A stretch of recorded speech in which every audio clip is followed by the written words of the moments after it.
New York has seen almost everything. But today, the Big Apple has been taken over by a sea of red and white. England fans have arrived in huge numbers ahead of the Three Lions' final World Cup group game against Panama, and they are not waiting for kickoff to start the party. From Times Square to Williamsburg, from Midtown pubs to the financial district, St. George's flags, white England shirts, bucket hats, face paint, and fancy dress have flooded the city. The message is clear. England may be playing in New Jersey tonight, but New York already feels like home territory. And with a place in the knockout rounds on the line, this is not just another group game. This is the night England fans believe the World Cup campaign truly begins. The Three Lions are preparing to face Panama at MetLife Stadium, the biggest venue England have played in so far at this tournament. The arena holds 82,500 fans, and tens of thousands of England supporters are expected to be inside, creating what could be the loudest and most powerful English backing of the World Cup so far. But before they even reach the stadium, the supporters have already made their presence felt across New York City. Long lines of fans have been seen spilling out of Banter Bar in Williamsburg, while other England supporters packed into well-known city spots including Legends, Carragher's, Jones Wood Foundry, and the Longacre in Midtown. Inside the bars, fans danced, sang, raised pints, and turned Friday night into a full-scale pre-match celebration. Some came dressed as knights. Others wore bucket hats, face paint, flags, scarves, and classic England white.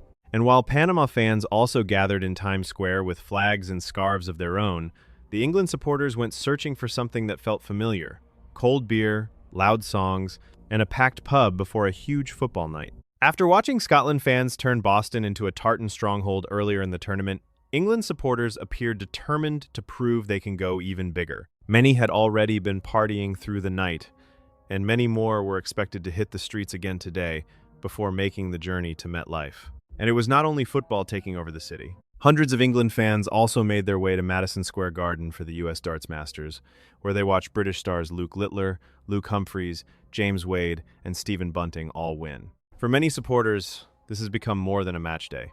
It is a full New York takeover. The football, the darts, the pubs, the songs, the flags, all of it building toward one decisive night for England's World Cup hopes. But behind the party atmosphere, there is real pressure. England go into the Panama game with 4 points from their opening 2 matches against Croatia and Ghana. A win tonight would guarantee their place in the knockout stage. And if England win the group, their next stop would be Atlanta in the round of 32. That makes this final group game much more important than the carnival scenes might suggest. Panama, meanwhile, have already been eliminated after back-to-back defeats to Ghana and Croatia.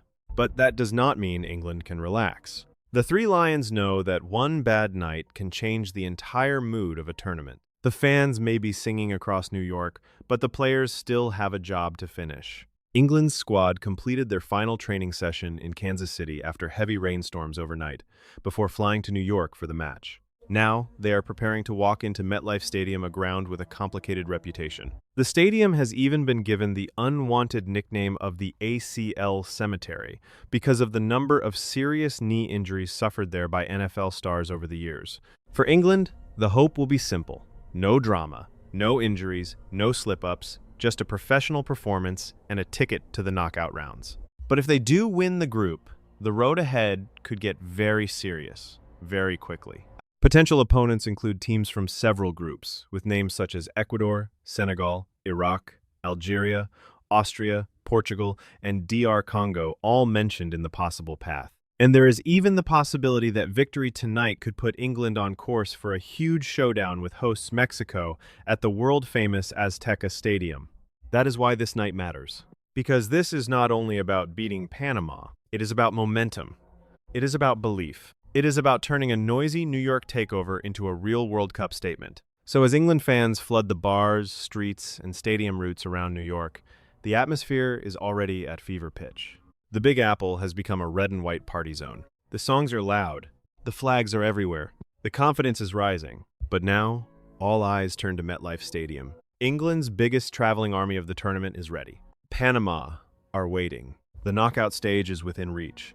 And after taking over New York, one pub at a time, England fans now want one thing from the team: finish the job. Because tonight, the party only continues if the Three Lions deliver.